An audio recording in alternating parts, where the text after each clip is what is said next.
The mystery of the dark alley case. In the fog-covered city of London, an old man was found unconscious in a narrow alley behind an old tea shop.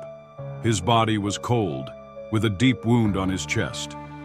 The police had already set up a yellow tape, and curious pedestrians tried to peek from a distance. Amidst the commotion, a tall man in a long coat and a detective's hat walked forward. He was Edmund Sinclair, a private detective renowned for his genius in solving the most complex cases. "What do we have?" he asked, looking at Inspector Gregory, the police officer who had arrived earlier at the scene. The victim is Richard Montgomery, 62 years old, owner of the jewelry store down the street. He was found by a scavenger around 7 in the morning. No witnesses saw the incident directly, and it seems that no valuables were taken from his body. Sinclair crouched beside the body. He observed the victim's slightly clenched hand and the clean, deep wound on his chest. Then, he glanced at the brick wall behind the body and found stains that looked like a handprint from someone who had fallen. He examined the victim's clothing. His jacket was slightly disheveled, but there were no significant signs of struggle. Suddenly, his eyes caught something, a loose button lying a few centimeters from the body. "This button doesn't belong to the victim's coat," he said quietly. "It came from someone else who may have had physical contact with him." Inspector Gregory frowned. "So there's a chance the victim tried to resist or grabbed the person's clothing?" Sinclair nodded and then examined the victim's hand, which weakly grasped something. He slowly opened it. A small piece of paper with faint writing read, 1230 LL. "Is this someone's initial?" Gregory asked. Sinclair pondered for a moment, then stood up and looked around the street. His eyes scanned the signboards of the nearby shops. Then he smiled slightly. "Not an initial, but a location," he said.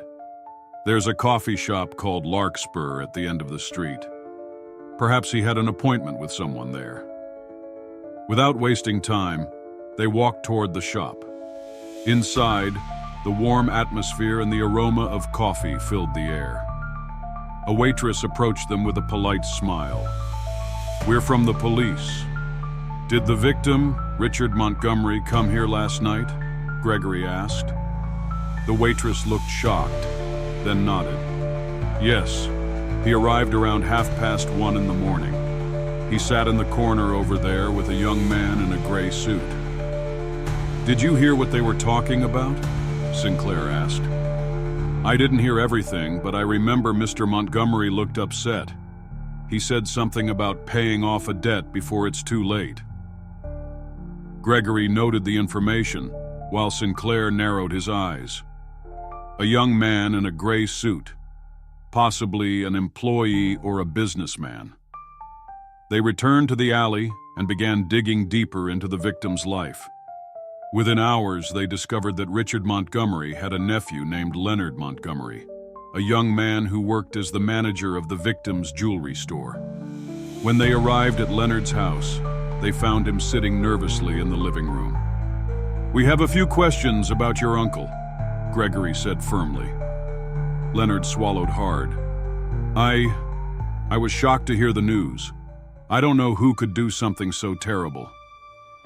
Sinclair observed Leonard carefully. The young man's eyes were slightly swollen, perhaps from lack of sleep or crying. However, something seemed off. His jacket looked new, but the buttons appeared to have been recently replaced. "The buttons on your coat look different from the others," Sinclair said casually. "Did you replace them?"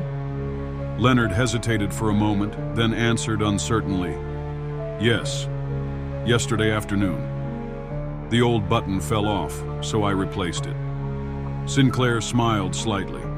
"Your old button. Did it look like this?" he asked, showing the button found at the scene.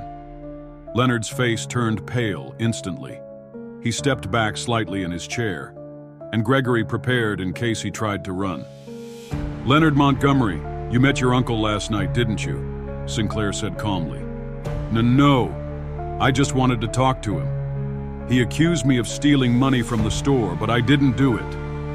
Leonard's voice began to tremble. But he had proof, didn't he? Sinclair continued. That's why he told you to pay the debt before it was too late. Leonard shook his head, tears starting to stream down his face. I didn't mean for anything bad to happen.